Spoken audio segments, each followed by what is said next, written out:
आउज़ बिल्लाहि मिनश्शैतानिर्रजीम बिस्मिल्लाहिर्रहमानिर्रहीम। इस्लामिक अहादीस के व्यूवर्स अस्सलामु अलैकुम। व्यूवर्स, जैसा कि आप जानते हैं कि रमज़ानुल मुबारक का बाबरकत महीना शुरू हो चुका है।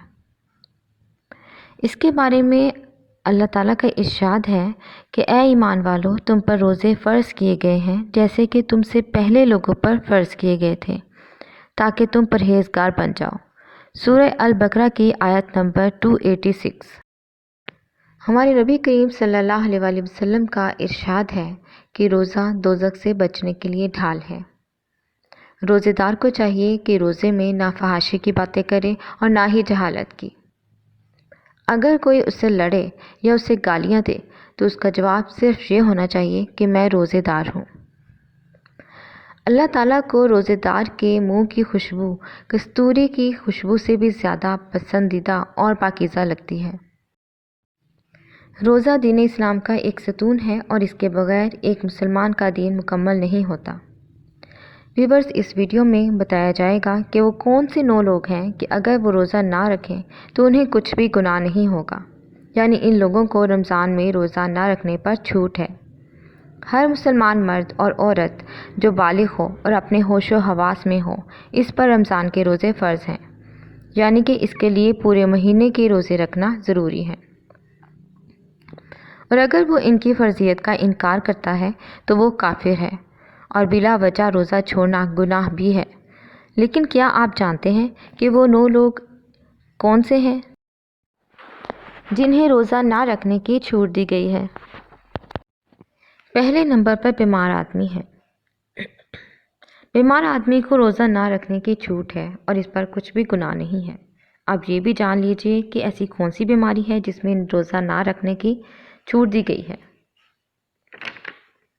हम आपको बताते हैं कि यहाँ पर इन बीमारियों की बात नहीं हो रही जो कि आम तौर पर नॉर्मल लोगों को होती हैं, जैसे कि अगर किसी के सर में दर्द हो गया, घुटने में दर्द हो गया, किसी को सर्दी या ज़ुकाम लग गया और इस पर इसने रोज़ा छोड़ दिया, तो ऐसा करना बिल्कुल भी जायज़ नहीं है।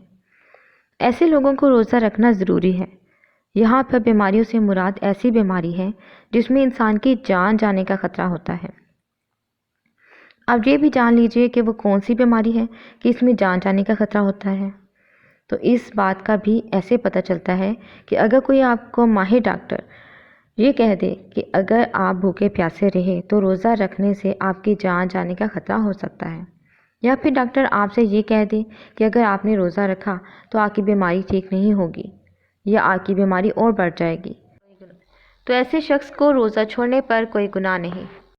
अब अगर किसी की बीमारी ऐसी है कि वो कभी ठीक ही नहीं हुई और उसका आखिरी वक्त आ गया, तो ऐसे में वो अपने घर वालों को ये वसीयत कर दे कि मेरे इतने रोज़े छूट गए हैं और वो इनका फ़िदिया अदा कर दे। और फ़िदिया ये है कि हर एक रोज़े के बदले एक मस्कीन को दोनों टाइम पेट भर कर खाना खिलाएं। दूसरे नंबर पर प्रेग्नेंट औरत यानी हामला औरत है। ऐसी औरत भी रमज़ान के महीने में रोज़े छोड़ सकती है, इस पर भी कोई गुनाह नहीं होगा। ऐसी औरत के लिए भी रोज़ा ना रखना जायज़ है, लेकिन याद रहे कि ऐसी औरत भी अपने छोड़े हुए रोज़े बाद में रखे, यानी कि जब इसकी सेहत ठीक हो जाए तो इसे भी अपने छोड़े हुए रोज़ों को क़ज़ा करना होगा। दूसरे नंबर पर प्रेग्नेंट औरत यानी हामला औरत है। ऐसी औरत भी रमज़ान के महीने में रोज़े छोड़ सकती है,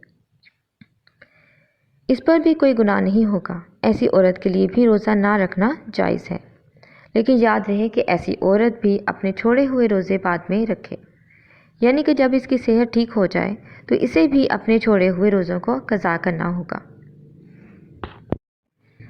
तीसरे नंबर पर बुढ़ापा, यानी वो शख्स जो आखिरी उम्र के पड़ाव में पहुंच जाए, यानी कोई शख्स बहुत ज़्यादा बूढ़ा हो गया हो। तो अगर कोई ऐसा शख्स है जो अपने बुढ़ापे की वजह से इतना कमज़ोर हो गया है कि इसमें रोज़ा रखने की बिल्कुल भी ताकत नहीं है, तो ऐसा शख्स भी अगर रमज़ान के महीने में रोज़े नहीं रखेगा तो इस पर भी रोज़े छोड़ना जायज़ है। लेकिन याद रहे कि ऐसे शख्स के लिए भी फ़िदिया अदा करना ज़रूरी है। और फिर अगर ऐसे शख्स में बाद में इतनी ताकत आ जाए और वो अपने आप को तंदुरुस्त महसूस करे तो उसे चाहिए कि अपने छोड़े हुए रोज़े बाद में पूरे कर ले। लेकिन अगर कोई शख्स अपने बुढ़ापे की वजह से इतना कमज़ोर हो गया है कि इसे अपने صحت مند ہونے کی کوئی امید ہی نہیں نظر آتی تو اس کے روزے معاف ہیں، لیکن اسے بھی اپنے ہر روزے کے بدلے میں فدیہ ادا کرنا پڑے گا۔ اور فدیہ یہی ہے کہ ہر روزے کے بدلے میں ایک مسکین کو 2 وقت پیٹ بھر کر کھانا کھلانا ہوگا۔ چوتھے نمبر پر دودھ پلانے والی عورت ہے۔ یہاں یہ بات بھی واضح کر دیں کہ پہلے زمانوں میں ایسی عورتیں ہوا کرتی تھیں جو لوگوں کے بچوں کو دودھ پلانے کا کام کیا کرتی تھیں۔ وہ لوگوں کے بچوں کو اپنے ساتھ لے جایا کرتی تھیں اور 2 یا 2.5 سال کے لیے اس بچے کو دودھ پلایا کرتی تھیں اور انہیں دائیاں کہا جاتا تھا۔ ایسی عورتوں کے لیے بھی رمضان میں روزے نہ رکھنے پر چھوٹ ہے جو بچے کو دودھ پلاتی ہیں، لیکن چونکہ اب ایسا زمانہ نہیں ہے، لہٰذا ایسی مائیں جو اپنے بچوں کو دودھ پلاتی ہیں، اور اگر آپ کا کوئی ماہر ڈاکٹر یہ کہہ دے کہ اگر آپ روزہ رکھیں گے تو آپ کے بچے کو خطرہ ہے، تو ایسی ماں کو بھی روزہ چھوڑنے پر کچھ گناہ نہیں ہے، لیکن یاد رہے کہ ایسی عورت کو بھی بعد میں اپنے ان روزوں کی قضا کرنی ہوگی۔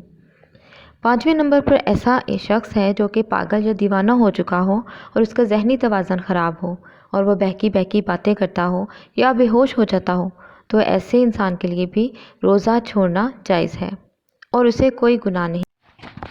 6 نمبر پر حیض و نفاس والی عورتیں ہیں، یعنی ایسی عورتیں جن کے ماہانہ حیض چل رہے ہوں اور ایسی عورتیں جن کی ڈلیوری ہوئی ہو اور وہ 40 دن تک روزہ نہیں رکھ سکتی، انہیں روزہ نہ رکھنے کی چھوٹ ہے۔ یاد رکھیں کہ پہلے 5 قسم کے لوگ اگر روزہ رکھ لیں تو ان کا روزہ قبول ہو جائے گا، لیکن حیض و نفاس والی عورتیں اپنے ان دنوں میں روزہ نہیں رکھ سکتی، اور اگر وہ ایسا کریں گی تو گناہ ہوگا۔ اس لیے جب پاک صاف ہو جائیں تو اپنے چھوڑے ہوئے روزوں کی گنتی پوری کریں۔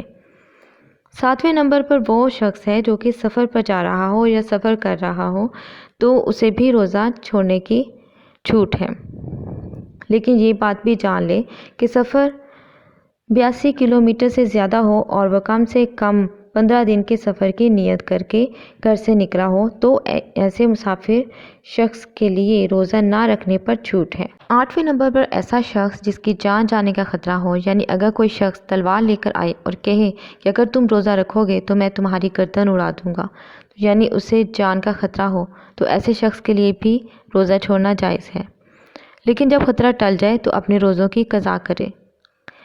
اور 9ویں نمبر پر نابالغ بچہ، جیسا کہ ہم جانتے ہیں کہ روزہ ہر بالغ انسان پر فرض ہے، لیکن بچوں پر فرض نہیں ہے۔ اگر کوئی بچہ روزہ نہ رکھے تو گناہ نہیں ہے۔ اگر آپ کو میری ویڈیو اچھی لگے تو پلیز لائک کر دیں، کمنٹ کر دیں اور سبسکرائب کر دیں۔ Thank you.